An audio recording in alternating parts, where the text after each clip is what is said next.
Hey guys, welcome back to my another new blog. তো আজকে আমরা চলে আসছি আমাদের এখানে একটা 100 বিঘা পুকুর আছে। আমি তোমাদের পুকুরটা দেখাই, অনেক বড়, মানে 99 বিঘা, ভাবা যায় কত বড়। এই পুকুরে আজকে মাছ ধরবো।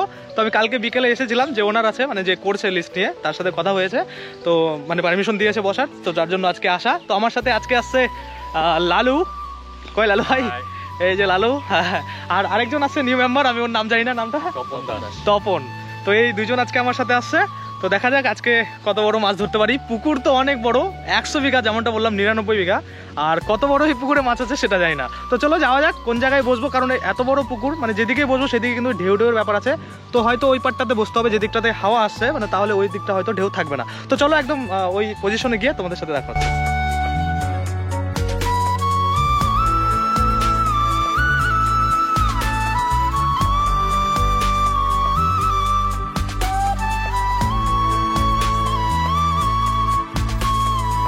তো ফাইনালি আমরা চলে আসছি আমাদের পজিশন মতো। এই জায়গাটাই আমরা বসবো। অনেকটাই জোরে রোদ আছে, ছাতা আনতে ভুলে গেছি, তো তোয়ালা আছে, ওটা দিয়েই আমাদের এখন মাথায় দিয়ে বসতে হবে। তো অনেকটাই পদ্ম ফুলের গাছগুলো আছে, মানে চারিদিকটাই এরকম। তো সাইডে বেশি একটা জায়গা নেই, আর তেমন বসার মতো এসে নেই। আর ওই দিকটা অনেকটাই ছায়া ছিল, কিন্তু ওই দিকটা যাওয়া যাবে না, কারণ ওই দিকটাতে এই যে গোটা ঢেউটা কিন্তু ওই পারে যাচ্ছে, তো বুঝতেই পারবো না যে মাছ খাচ্ছে কিনা। তো যার জন্য ওই পারে আছি, আর ওপারেও জায়গা নেই, ওপারেও মানে পুরো জঙ্গল জঙ্গল হয়েছে, যার জন্য এখানেই বসবো। তো চলো ফাটাক্সে যে চাট আছে, মলদানা টমদানা কি দিতে হয় ওগুলো সব দিয়ে তারপরে একদম মাছ উঠিয়ে দেখাচ্ছি।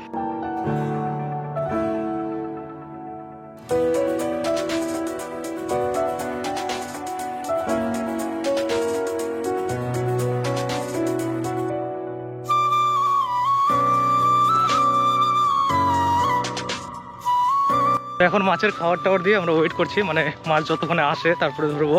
আর আমি এদিকে 100 বিঘা, এদিকে 60 বিঘা, তার মধ্য দিয়ে যাচ্ছি। পুরো দেখো, আমি ভিউটা দেখাচ্ছি পুরো, মানে এদিকের পুকুরটা হচ্ছে 100 বিঘা পুকুর, আর এই পাশে যেটা আছে ওটা হচ্ছে 60 বিঘা পুকুর। কত বড়, চারদিকে শুধু জল আর জল, মানে সমুদ্র ফিল হচ্ছে পুরো। আর এখানে এই পুকুরটা যারা চাষ করে, ওই লোকটা আবার ওই গিটার টাইপ কি নিয়ে আসে, ধুতুরা নাকি, ওটা দিয়ে গান টান করে। তো চলো ওখানেই যাচ্ছি, যদি এখন গান হয় তাহলে একটু গানের সাথে আড্ডা আমি মিলিয়ে দিব, বসে একটু গান টান শুনে তারপরে আবার ওখানে যাবো মাছ ধরতে।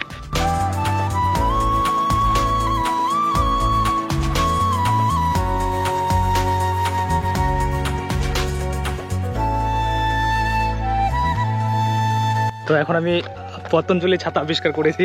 এই যে দেখো পতঞ্জলি ছাতা, তাহলে যে কড়া রোদ দিয়েছে, পুরো একদম ডট ডট।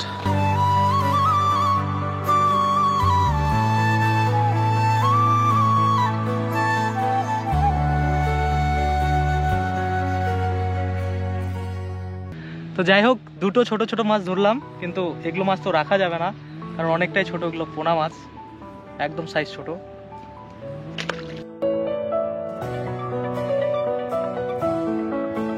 তো যাই হোক, মাছ ধরার 1-1.5 ঘন্টা কমপ্লিট হয়ে গেল, কিন্তু আমরা বড় মাছ একটাও ধরতে পারিনি, কারণ এখানে সব হয়তো পোনা মাছ আছে। পুকুর যত বড় তত বড় কিন্তু মাছ নেই, একদম ছোট ছোট মাছ। তো ওগুলো মাছ ধরছি আর ফেলছি, মানে 10-12টা তো ধরে নিয়েছি, ধরে শুধু ফেলে দিচ্ছি। আবার ওই দাদাও ধরেছে অনেকগুলোই, ওগুলো ধরে ফেলে দিতে হয়েছে। 3টা শুধু রেখেছি 3 জনের, কারণ মাথা পিছু একটা করে রেখে দিয়েছি, আর বাকি ওই পোনা মাছগুলো নেওয়া যাবে না, যার জন্য কিন্তু ধরছি আর ছেড়ে দিচ্ছি। জানি না বড় মাছ পাবো কিনা, যদি না পাই তাহলে শুনেছি ওই পাশের পুকুরে নাকি বড় মাছ আছে, ওই পাশের পুকুরে যাবো। পাবো? লালু বলতেছে বড় মাছ পাবো, তাহলে দেখা যাক শেষ পর্যন্ত পাই কিনা।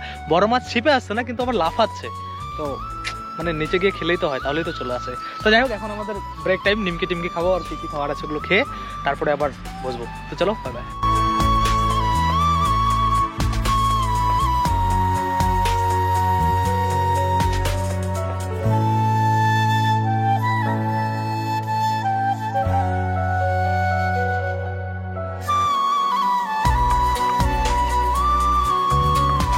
তো আজকে হয়তো বড় মাছ ধরতে পারবো না, কারণ একটু হালকা ঢেউ হচ্ছে, আমি বুঝতে পারছি না। আমার যে টোনটা আছে ওটা ডুবে ডুবে যাচ্ছে। আমি নৌকায় বসে আছি এখন, 100 বিঘার পাশে আরেকটা পুকুর আছে। এগুলো সব বড় বড় পুকুর, পাশেরটা তো 99 বিঘা, আর এটা 60 বিঘা, মানে অনেকটাই বড়। আরও পাশে যে আছে ওগুলো এরকম বড় বড়। তো যাই হোক, দেখি ওয়েট করি, যদি একটা ধরতে পারি। আর ওই পুকুরে ধরেছিলাম 10-12টার মতো, কিন্তু সব পোনা, আমি তো ভিডিওতে দেখালে, আমি সব ছেড়ে দিতে হয়েছে। আর হয়তো আজকে বড় মাছ ধরতে পারবো না। তো এখানকার যে মানে ওনার আছে, এই যে যেই নৌকাতে আমি বসে আছি, ওই যে উপরে বসে আছে, গান করবে এখন। ওই কাকা ভালো গান করে, কি বলে গিটার টাইপ একটা জিনিস আছে, ওটা ধোতরা বলেন, ধোতরা বলে না, ওই দোতরা দিয়ে। তো চলো তোমাদের গানটা শোনাচ্ছি।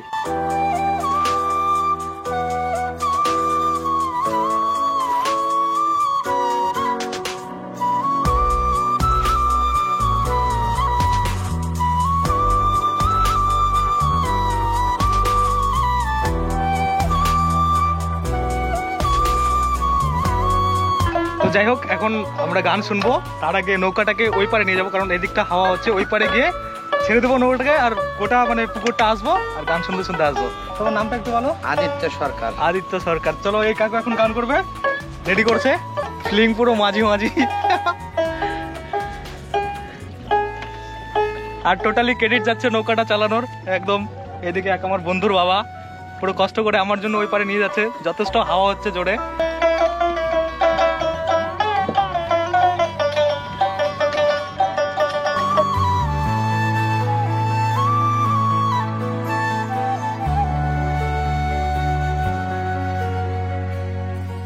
হ্যালো, মজা হচ্ছে?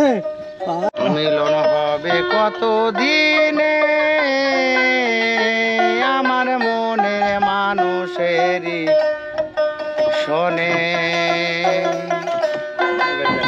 ওই আমার মনের মানুষেরই শোনে।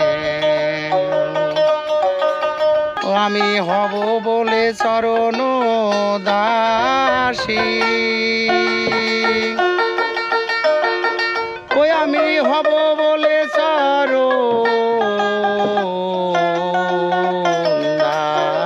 দাসী। ও তা হয় না কপাল গুনে আমার মনের মানুষেরই শোনে। মেঘের বিদ্যুৎ মেঘে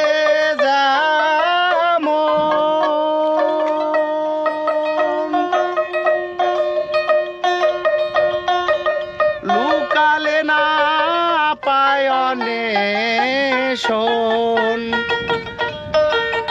ওই আমি কালারে হারায়ে তেমন।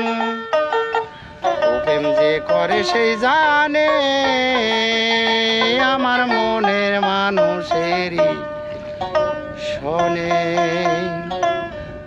আমার মনের মানুষেরই শোনে। বাহ, মজা দিয়ে দিলাম, আর দিল ছুঁয়ে নিলাম। ভালো হলো না? না, ভালো হয়েছে, মন্ত্রটা মজা হয়েছে। ঠিকই আছে। তাও মন ছুঁয়ে গেছে, কিন্তু দারুণ লাগছে। এই মানে ওয়েদার, এই নৌকার মধ্যে একদম মধ্যে বসে এই গান মন্ত্রটা ঠিক পুরো ছুঁয়ে গেছে। তো যাই হোক, খুব ভালো লাগলো তোমার নৌকায় বসে, তোমার পুকুরের উপরে তুমি গান শোনারা, খুব মজা পেয়েছি। তোমার গানটা যেন ভাইরাল হয় চাইবো, আর সাথে আমার চ্যানেলও। তো বলে দাও সাবস্ক্রাইব করতে, সাবস্ক্রাইব, লাইক, শেয়ার, বলো বলো করে দিও সব। হ্যাঁ, সব করে দিও। এই যে বলে দিল কাকু, সব করে দিও কিন্তু। চলো ভাই।